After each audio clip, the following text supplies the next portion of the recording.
Okay, to configure IPv6 router interface, we have to go to, I'll go to the router, and what I'm going to do is just move this forward here.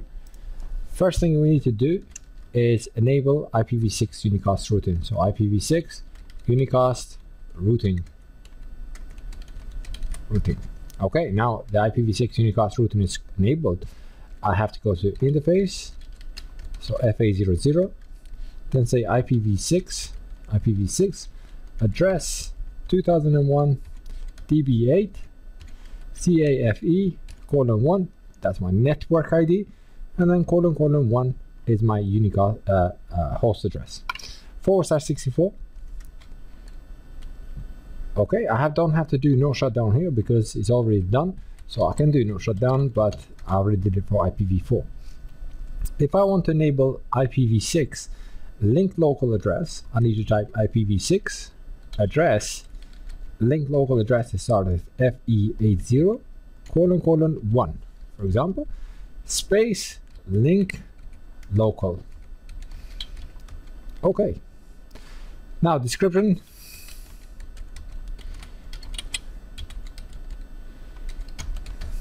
Connected to LAN, and I type and then show run or running configuration. Show running config.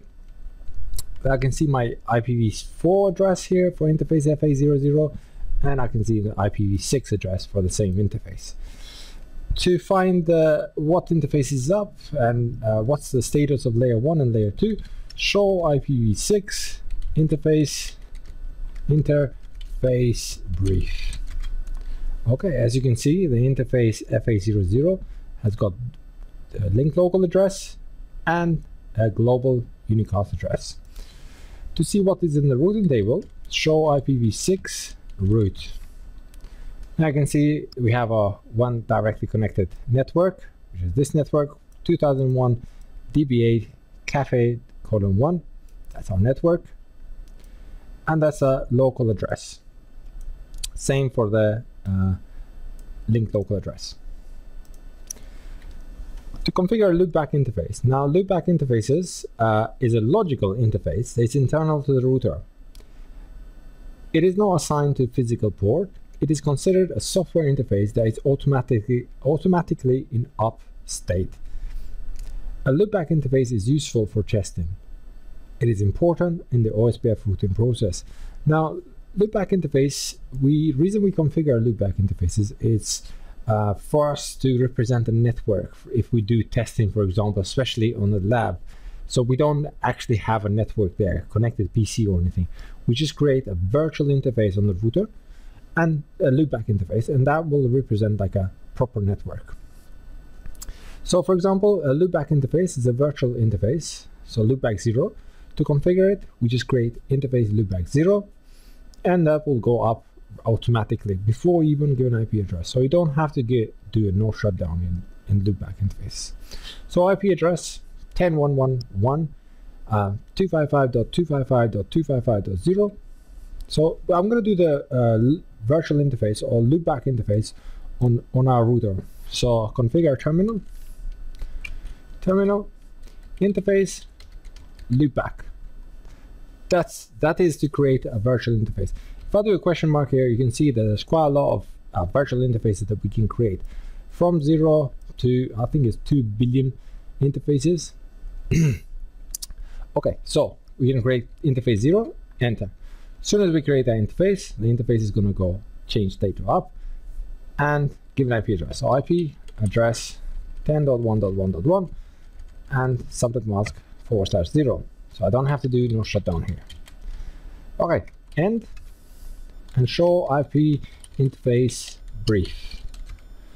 Now you can see that we just created a brand new interface, loopback 0 here, in an IP address. So this interface is going to behave like a network this router is connected to. So show IP route, we can see that 10 network as well is in there. So 10.1.1.0 is directly connected through loopback 0. To verify interface settings, show commands are used to verify operation and configuration of interface. We've been doing it. Show IP interface brief. We see what interface is up, what are down, In this case, we can see the fast Ethernet 01 was all not assigned, and it was saying administratively down, which means it's a shutdown state. Sorry. The next, we do show IP route to verify what is in our routing table. For example, we can see there's some of the routes on our routing table. How did we learn it? We learn it because we are connected to it. So the C represents connected. Network 172.16.3.0 says it's directly connected, and we can get to that interface through fast Ethernet 00. Filter show commands output. When we do show commands, can be managed using the following commands and filters. So use the terminal length number command to specify the number of lines to be displayed. A value of 0 prevents the router from pausing between screens output. So for example, the length, how much is the router is going to display us. So here, if I do show running config, you can see there's some lines available here. I can count them: 1, 2, 3, 4, 5, 6, 7, 8, 9, 10, 11, 12, 13, 14, 15, 16, 17, 18, 19, 20, 21, 22, 23, 24. 24 lines. It's on by default. And the router stops and says more. It's waiting for you to add, press either enter, spacebar to continue, or press any other key to stop this. So if I press space, sorry, if I press enter, I can see one line, extra line at a time. If I press the spacebar, oh sorry, I just pressed something else. It stopped that command running. Let me try again. Show running config. Let's press the spacebar. It's gonna show us another 25 lines, I think is by default. You see, it's showing we having to press enter. But you can control that. If I press terminal length, and then question mark, I can put number of lines to be displayed on the screen. So 0 up to 512. If you press 0, there's no pausing. It's going to display the whole thing. 512 is the maximum. So if I press 0, enter. Now when I do show running configuration again, show running config, the router is going to display the whole configuration. It didn't stop for us to press enter or more. See, it's going to display the whole thing. What about if I put terminal length, say 3, 4?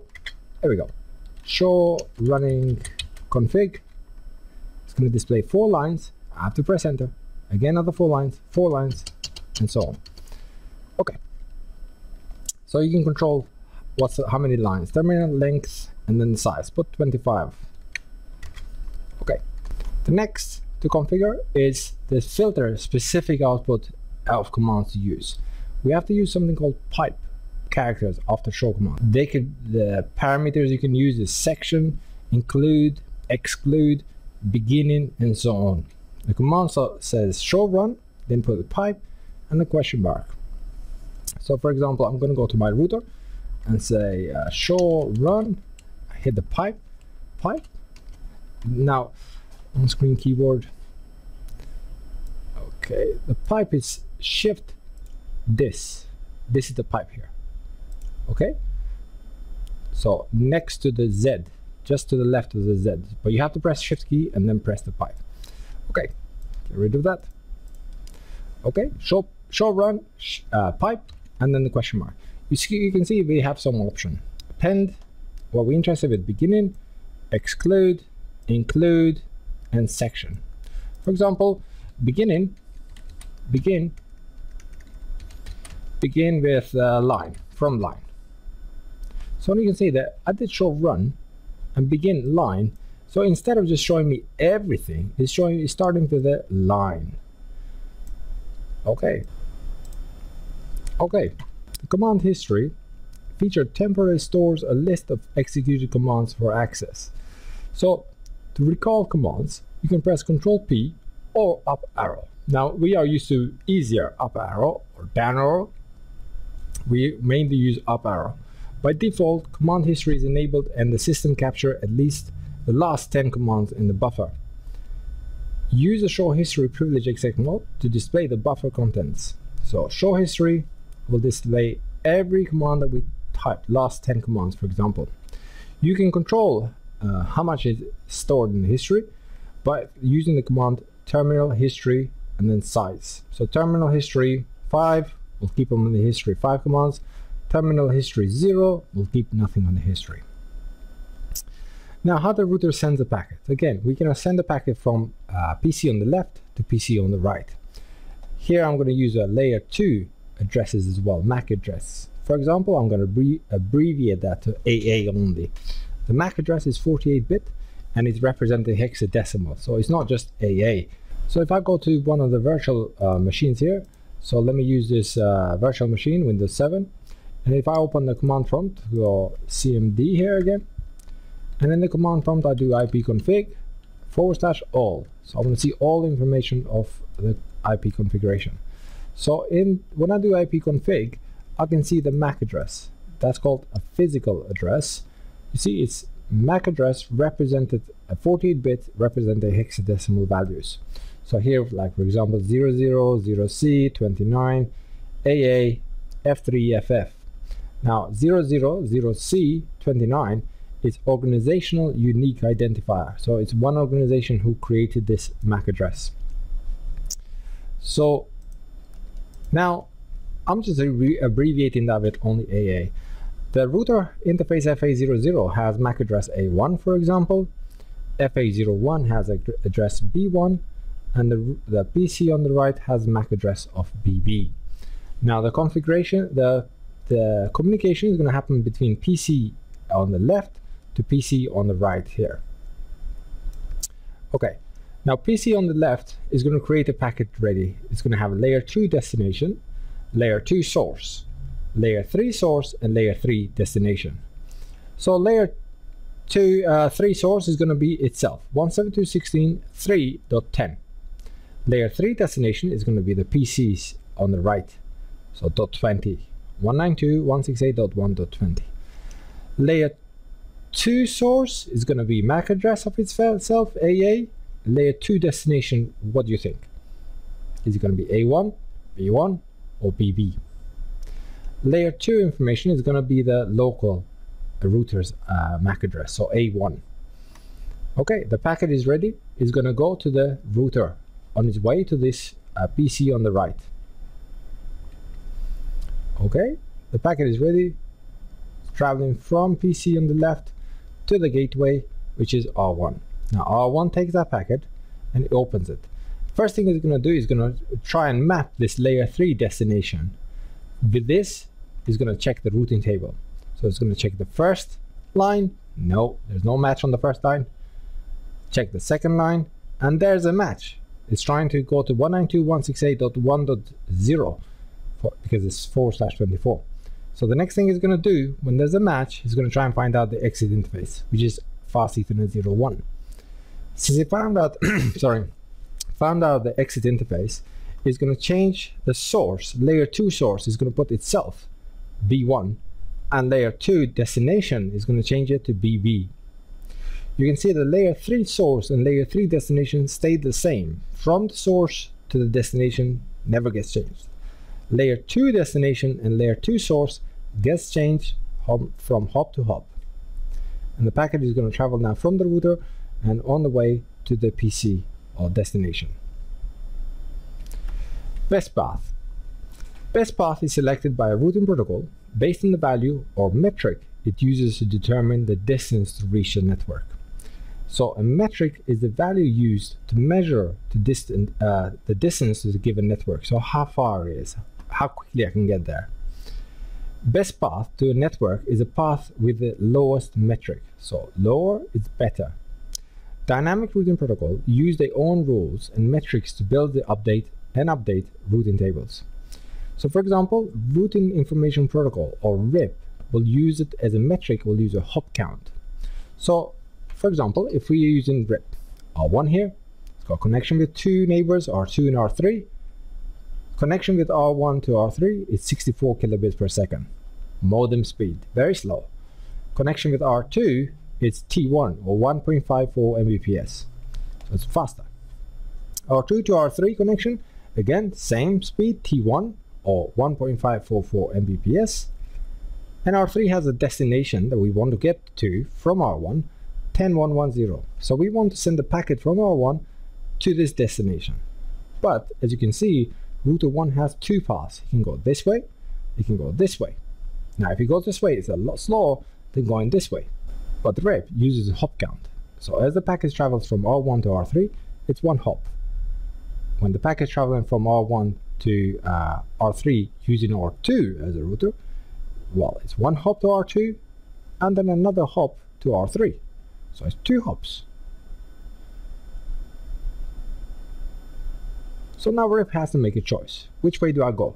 I go through directly with R3 or go through R2? Because REP is using hop count, you will see, okay, well, it's a better hop count through R3. One hop instead of two, so I'm going to use that. Even though it's a slower, but it doesn't take into account the bandwidth.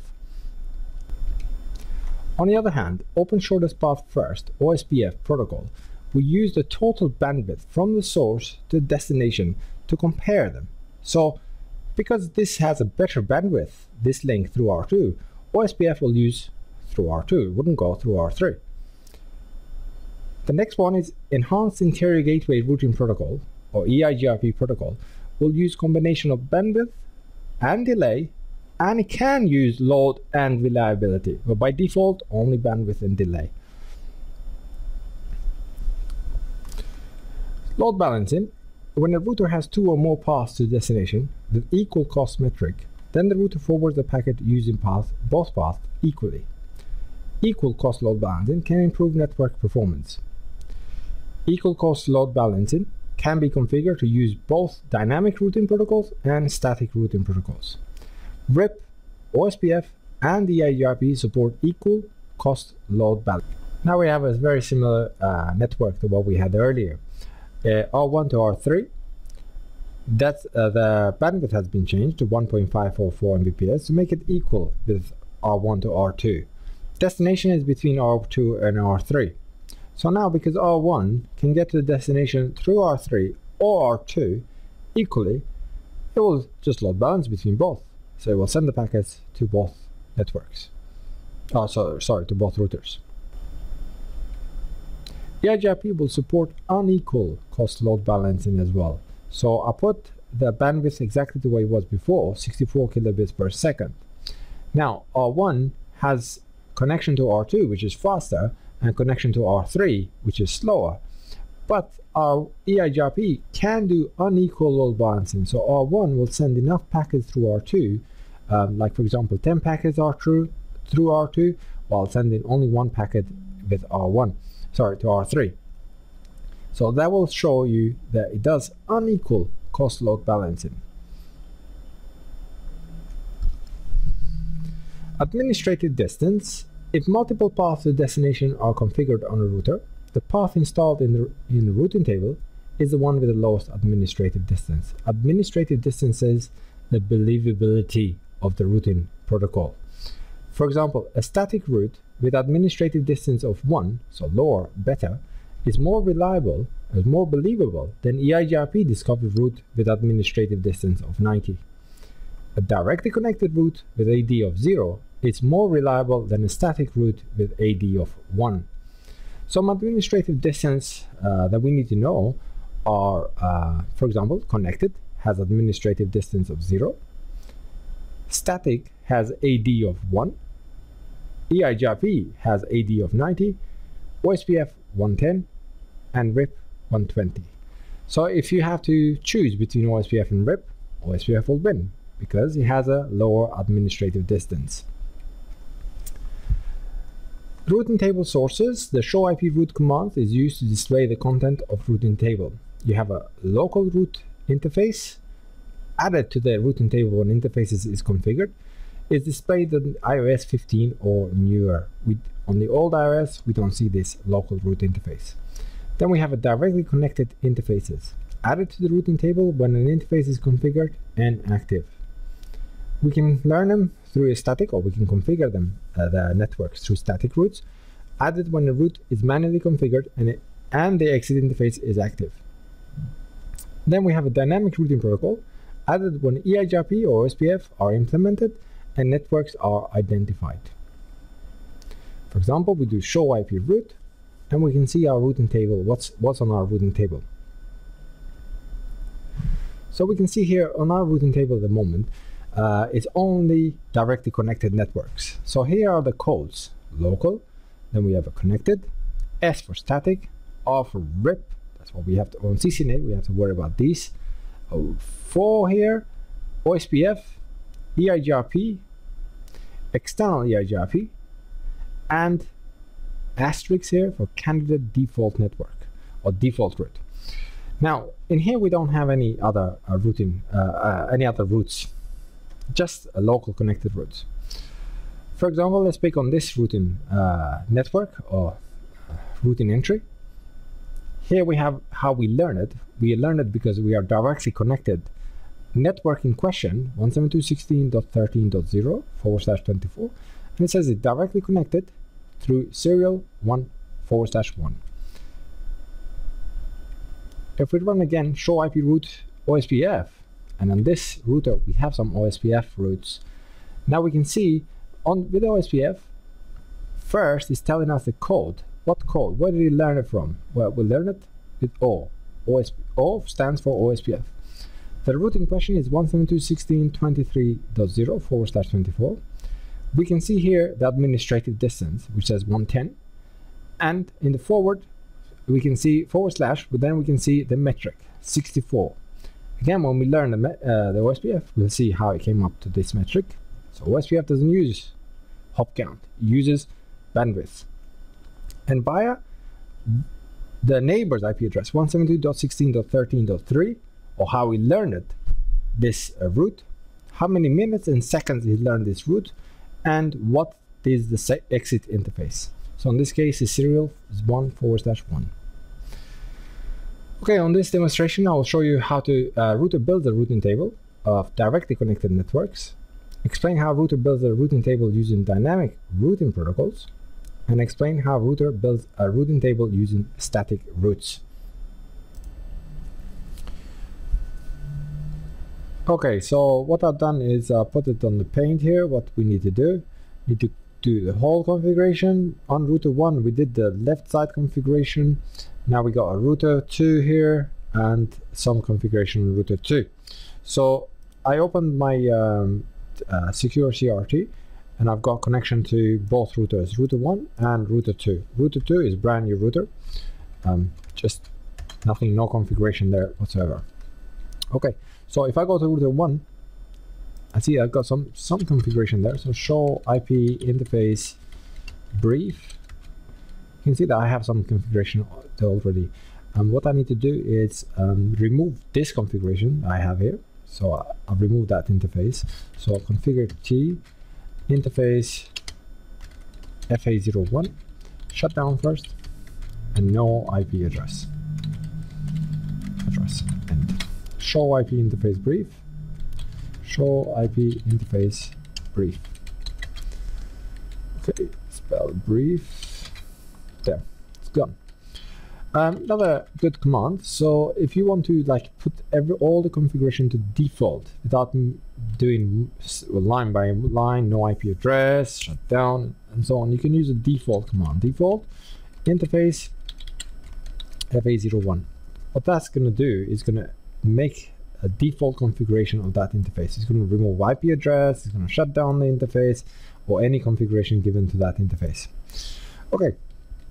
So the next thing I'm going to do is go to this serial port here. It's 10 actually, it's not 00. So 10 and 11 on this side.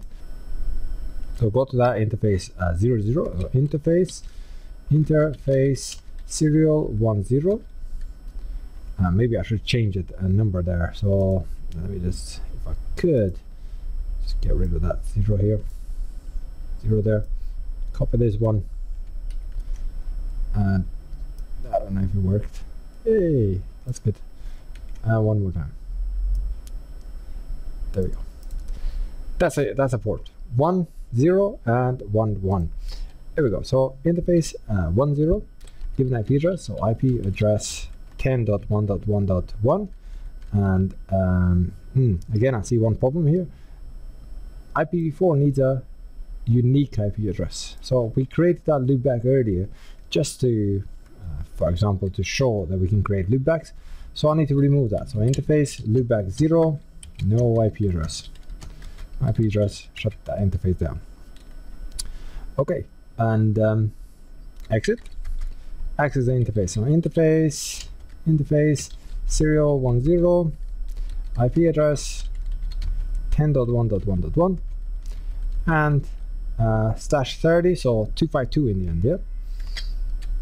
Now this side of the interface is a DCE, so I'm going to need to put the clock rate. So clock rate 64,000 and no shutdown. End. Okay, so this configuration is done. The configuration towards the serial interface towards R2.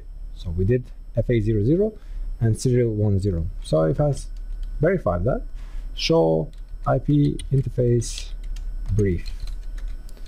Okay, brief. Okay, you can see this interface 10 is up, the status and the protocol is up. I still need to go and configure all those in R2. Okay, now I got to R2. In R2, configure terminal, interface serial 11, IP address 10.1.1.2 and 252 because it's /30. So /30 is 252, it ends up. Okay, hit enter.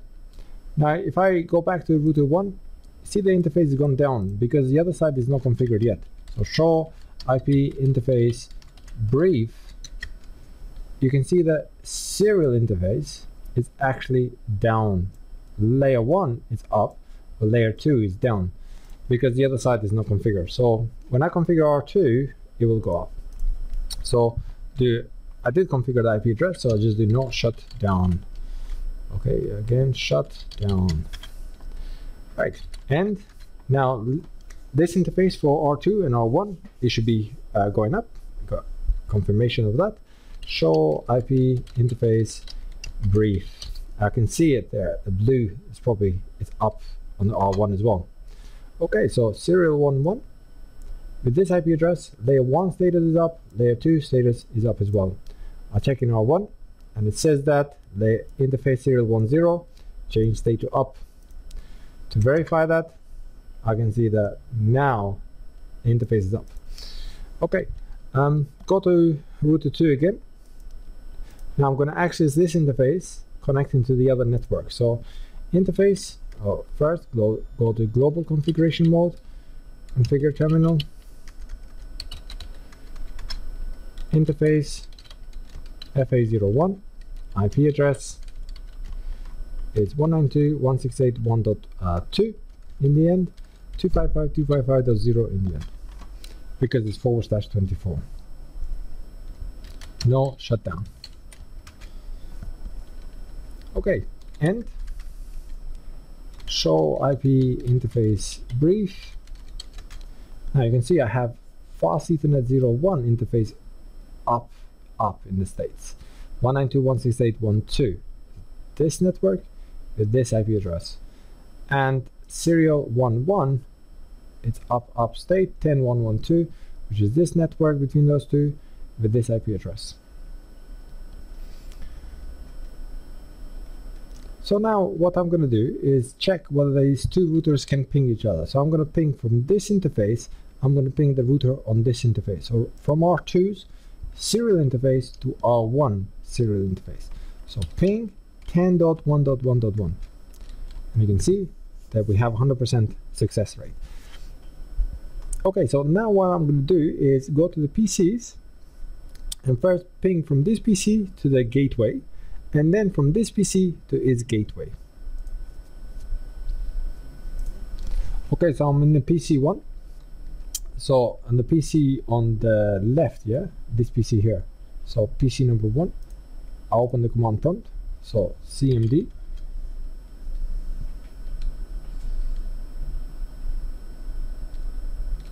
ipconfig, and you can see that I have a connection to 172.16.3.10. That's my IP address. We set it up early, and my subnet mask is /24, and I have a default gateway 172.16.3.1 for IPv4. So ping 172.16.3.1, and I have a reply to my gateway, default gateway. So I go to PC2 and check on PC2. So on the PC2, let me just fix this virtual machine. So click start, open CMD,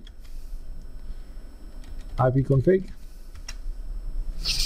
and we got address 169.254. So you should know that this is a PIPA address, auto configuration IPv4 address, automatic private IP address. So 169.254.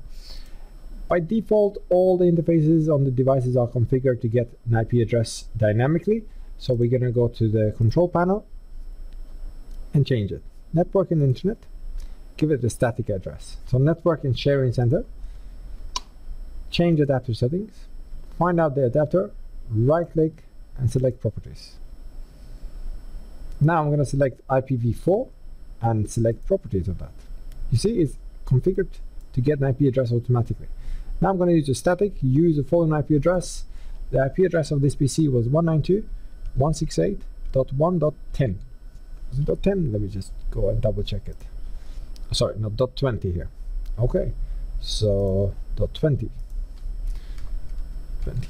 And then default subnet mask 255.255.255.0, and the gateway 192.168.1.2 as far as I remember. So let me just go and check. Yep, .2. Okay, so click OK, close. I was going to try and find out the network, and same window as we had before. So we select work network.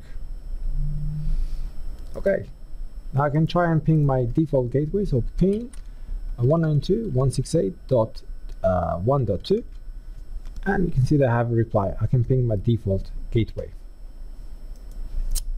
Okay, if I select, explain how a router builds a routing table of directly connected network.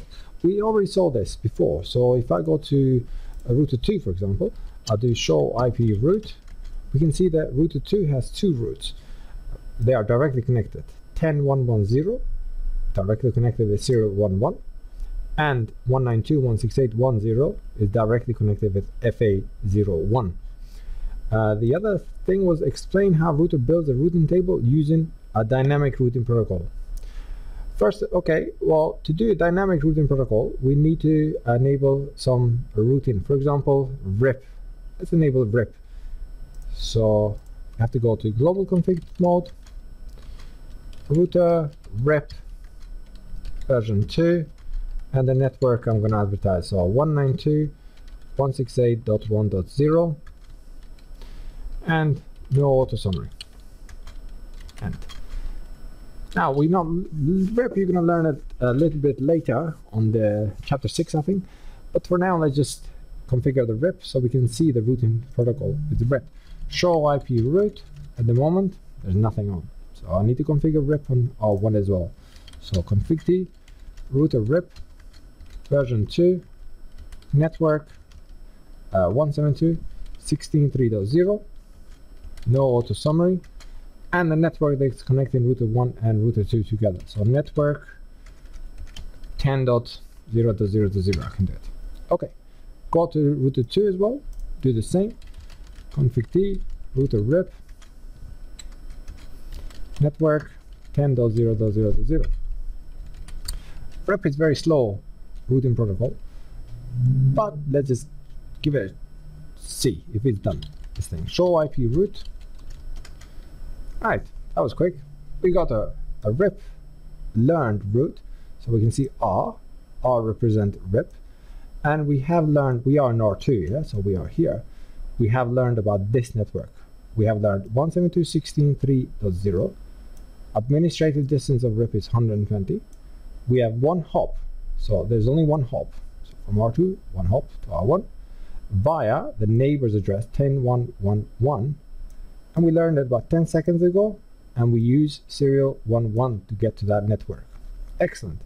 We do the same for the router 1, show IP route. Router 1 has learned 192.168.1.0/24, which is this network. through rep, and its administrative distance is 120, and it's only one hop away. Via the network 10.1.1.2, 3 seconds ago. Oh no, sorry, that's an update. I need to update for. And the serial exit interface is serial 1/0. Okay, so what I'm gonna do now, I'm gonna try and ping from this PC on the left to the PC on the right. First, I'm gonna try and see the configuration I have on this PC. I can ping my gateway. Then I go to this PC. I see what configuration I have. Ping that gateway, and then try and ping all the way in there. So go to this PC first. It's PC1. PC1. Open the command prompt. So click start. I don't know. It's start is underneath here. So it's resolution. Start cmd ipconfig to confirm what configuration I have. Yep, I have 172.16.3.10 from earlier, so ping my gateway, so ping 172.16.3.1, and I have a reply from my gateway. So I go to the second PC and open the command prompt. So click cmd ipconfig. Yep, my configuration is 192.168.1.20, so I'm going to ping my gateway 192.168.1.2, and I have a reply from my gateway. Now I should be able to ping from PC1 all the way to the PC2. So ping 192.168.1.20, and I have a reply from PC1 to PC2. So you can see that rep is working. We have a configuration here. We have a route that we learn in. Router 1 is learning from router 2. Okay, so next thing I'm going to do is explain how router build the routing table using static routes. To do that, I'm going to remove the rep, so no router rep on both networks, R1 and R2. Config T, no router rep. Okay, on R1, I'm going to enable the static routing. So the configuration is IP route. Where do I want to go? I want to go to this network. From R1, I want to go to this network. So 192.168.1.0. Subnet mask is 255.255.0. Sorry, 3255.0. And then I can choose my exit interface or my neighbor's IP address. So I'm going to choose my exit interface, which is serial 1/0. Done. That's my static route. And show IP route. Now you can see that the route is static. Learned it. It's to the network 192.168.10/24, which is this network. I'm in R1, and it's directly connected through serial 1/0. It's still the administrative distance for this route is 1. So I'm going to go to router 2 and do similar configuration. So router 2 IP route 172.16.3.0, which I'm in router 2, and I'm configuring for this network with this subnet /24, which is 255.255.255.0. And now I can choose my exit interface or my neighbor's IP address. In this case, I'm going to choose my neighbor's IP address. So 10.1.1.1 is the neighbor's IP address. Enter. And show IP route. So you can see I got static route to network, this network 172.16.3.0, which is this network here. Administrative distance of 1, hop count 0 via 10.1.1.1. Okay, now I still should be able to ping from this PC to this PC. So I'm going to go to PC number 1 here. Ping 192.168.1.20. Yeah. Okay, so if I go back to the slides, we're done. Thank you very much. That was a demonstration for you to explain how router builds a routing table on directly connected network. So as soon as you enable the IP address on an interface, you do not shut down. We got a route on the routing table. Or we can learn them through dynamic routing protocol, like we saw it, rep, or we can configure our own manually static route. Thank you very much for watching. please have a look at my other videos, and don't forget to subscribe. This has been Astrid Krasniqi. Thank you very much. See you.